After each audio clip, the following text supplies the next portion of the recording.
Salam, selamat pagi Bapak Ibu, Saudara-saudari kasih Tuhan. Kita jumpa kembali di hari Selasa tanggal 9 Agustus 2022 dalam renungan harta sepanjang masa yang merupakan rangkaian khotbah hamba Tuhan almarhum Bapak Pendeta Dr. Yakub Nahwai MA yang memuat 365 inspirasi yang akan membantu kita menemukan rahasia kehidupan dalam hari-hari hidup yang kita jalani. Untuk itu, mari kita berdoa.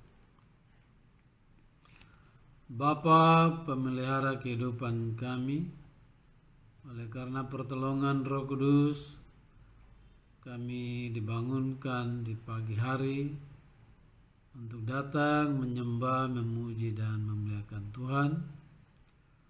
Sekaligus kami mau mendengarkan firman-Mu yang merupakan curahan isi hati Tuhan untuk kami dengar, kami tanggap, dan kami melakukannya.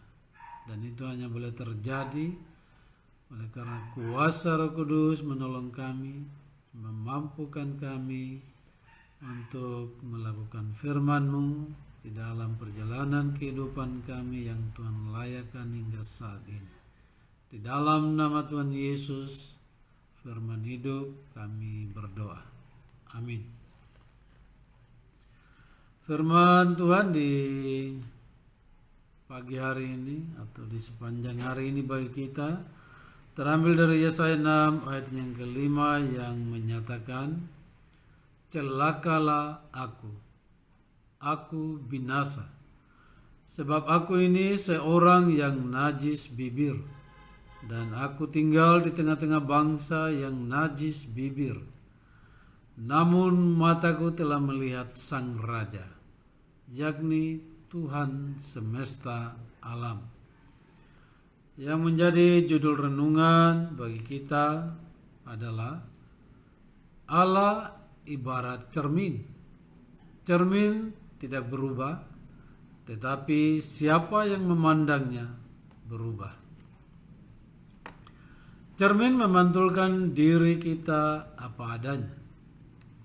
Firman Allah adalah cermin rohani yang dapat memperlihatkan siapa diri kita di hadapan Allah. Kemuliaan Allah juga ibarat cermin rohani yang dapat memperlihatkan diri seseorang yang sesungguhnya. Dalam Yesaya pasal 6, Yesaya melihat Allah ibarat cermin, duduk dalam kemuliaannya yang tak terkatakan, tidak berubah, tetapi Yesaya yang memandangnya berubah. Yesaya melihat Allah duduk di atas takhta, para serafim berdiri di sebelah atasnya dan berseru seorang kepada yang lain, katanya, Kudus, kudus, kuduslah Tuhan semesta alam, dan seluruh bumi penuh kemuliaannya. Suatu penglihatan yang luar biasa, tidak dialami semua orang, sesuatu yang tidak lazim. Setelah Yesaya melihat Allah dalam kehebatannya, Allah ibarat cermin yang memperlihatkan siapa Yesaya. Sang Nabi melihat dirinya dan berkata, celakalah aku binasa, sebab aku ini seorang yang najis bibir. Allah ibarat cermin memperlihatkan kepada Nabi Yesaya 3 hal. Yang pertama, Allah memperlihatkan siapakah manusia. Saat manusia melihat dirinya, maka seperti apa yang dilihat Nabi Yesaya?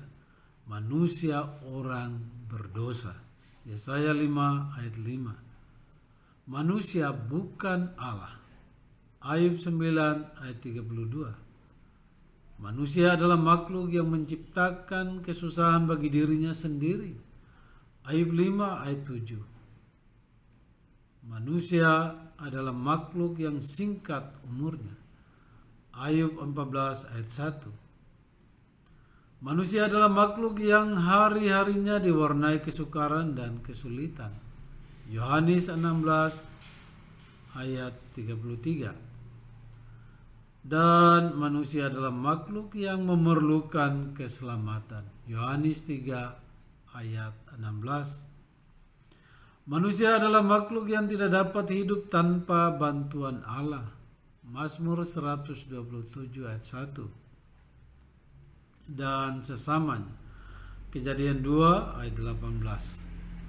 Itulah yang membuat manusia semakin unik, pasrah pada sesuatu yang berada di luar kemampuannya.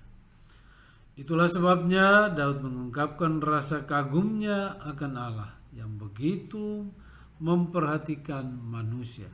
Sekali lagi, Daud mengungkapkan rasa kagumnya akan Allah yang begitu memperhatikan manusia, yaitu kita. Ya Tuhan, apakah manusia itu, sehingga Engkau memperhatikannya? Mazmur 144 ayat 3. Yang kedua, Allah memperhatikan bahwa sesama kita berada dalam tanggung jawab kita. Saat Yesaya melihat Allah, ia tidak saja melihat dirinya, tetapi ia melihat juga sesamanya yang perlu ditolong. Inilah yang ia katakan, dan aku tinggal di tengah-tengah bangsa yang najis bibir. Yesaya 6 ayat 5. Kita adalah penunggu sesama kita, atau dengan kata lain, kita adalah penjaga sesama kita. Keselamatan mereka berada dalam tanggung jawab kita.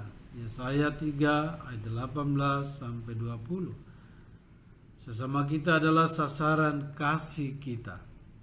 Matius 22 ayat 39. Itu juga berarti kebahagiaan mereka adalah kebahagiaan kita, dan penderitaan mereka juga adalah penderitaan kita. Itulah yang diungkapkan Rasul Paulus. Bersukacitalah dengan orang yang bersukacita, dan menangislah dengan orang yang menangis. Roma 12 ayat 15. Yang ketiga, Allah memperlihatkan tugas dan tanggung jawab kita. Kita tidak berada di dunia ini untuk makan dan tidur. Itulah yang dikatakan Allah kepada Elia. 1 Raja-Raja 19 ayat 13. Kita berada di dunia ini untuk suatu tugas. Itulah yang didengar Nabi Yesaya saat ia melihat Allah. Siapakah yang akan kuutus? Dan siapakah yang mau pergi untuk aku? Jadi sekali lagi, tugas kita, tugas yang diperdengarkan kepada Nabi Yesaya. Siapakah yang akan kuutus? Dan siapakah yang mau pergi untuk aku? Yesaya 6 ayat 8. Kita berada di dunia ini untuk diutus Allah pergi dan menyelamatkan dunia ini dari kebinasaan kekal. Matius 28 ayat 18 sampai 20. Pertanyaannya, maukah kita diutus? Maukah kita pergi? Kita harus menjawab sama seperti Yesaya menjawab. Ini aku Tuhan, utuslah aku. Mari kita berdoa. Terima kasih untuk firman-Mu di pagi hari ini ya Bapa. Bapa yang tidak pernah berubah, kamilah yang berubah. Tetapi Tuhan, biarlah kami masing-masing yang adalah anak-anak-Mu menyatakan, ini aku Tuhan, utuslah aku. untuk melakukan 3 hal yang disampaikan Tuhan bagi kami, apa tugas dan tanggung jawab kami. Kiranya Tuhan meneguhkan firman-Mu dalam hati, pikiran, dan seluruh kehidupan kami. Di dalam nama Tuhan Yesus kami berdoa. Amin. Tuhan Yesus memberkati kita semua. Shalom.